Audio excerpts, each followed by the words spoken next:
For the most part, I try to keep the peace with neighbors. But Karen, the HOA enforcer who lives 2 doors down, made that nearly impossible. She had a special gift for getting under people's skin. Her latest stunt? Parking her SUV across my driveway. At first, I thought it was a mistake. Maybe she was waiting for someone or her car had broken down. But when I knocked on her door and politely asked her to move, she smiled sweetly and said, "Oh, it's just temporary. HOA business. You don't need to use your driveway right now, do you?" That was day 1. By day 3, her car was still there. I couldn't get my truck out to haul hay. I had to park on the street like a guest at my own house. Every time I asked, she brushed me off. By day 5, I'd had enough. "Karen," I said firmly, knocking on her door again. "You've blocked me in for almost a week. Move your car, or I'll have it towed." She crossed her arms. "Go ahead. The HOA approves my parking. You'll be fined for interfering." That smug tone lit a fire in me. I didn't call the tow truck. I didn't call the sheriff. I decided to get creative. The next morning, while Karen was away running errands, I rolled out my fencing supplies. Posts, rails, concrete mix, the whole works. And right there, in broad daylight, I built a brand new section of fence across the end of my driveway. On either side, I extended it out so that Karen's SUV was now completely fenced in. By the time I was done, her shiny vehicle looked like it had been quarantined in a pen. I even hung a little sign that read, "Private property, and no trespassing." Then, I packed a bag, loaded my dog into the truck, which I'd parked safely outside the night before, and left town for a long weekend of fishing. When I got back 3 days later, the scene was glorious.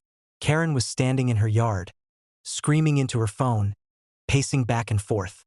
Her SUV was still trapped behind my newly installed fence. She'd clearly tried to get out. There were scuff marks where she'd attempted to drive over the grass, but no luck. The moment she saw me, she charged across the lawn. You criminal. You fenced in my car." I raised an eyebrow. "Correction. I fenced my driveway. Your car just happened to be on it." She was practically foaming at the mouth. "You're going to pay for this." I called the sheriff. Right on cue, the deputy pulled up. He'd clearly already been listening to her rant, because he looked exhausted. "Sir," he asked me calmly, "did you build this fence?" "Yes, on my own property line," I said, handing him the survey documents. "She's been blocking my driveway for over a week. I asked her to move multiple times. She refused."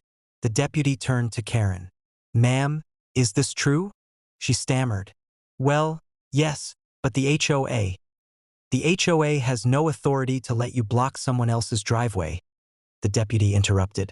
"You illegally parked on his property. He had every right to secure it. Frankly, you're lucky he didn't have it towed." Karen's face turned beet red. "This is harassment." The deputy sighed. "No, ma'am. This is property law. If you want your car back, you'll need to pay to have the fence temporarily removed, or wait until he's ready to let you out." I smiled. "Oh, I'll let her out, after she pays me for trespassing and the cost of materials I had to waste because of her." Karen shrieked, but she had no choice. By the end of the day, she was forced to cut me a check just to get her precious SUV back. I dismantled the section of fence, moved her car out, and then rebuilt it, this time with a gate and a lock. Now, every time Karen drives by, she slows down and glares at my driveway fortress.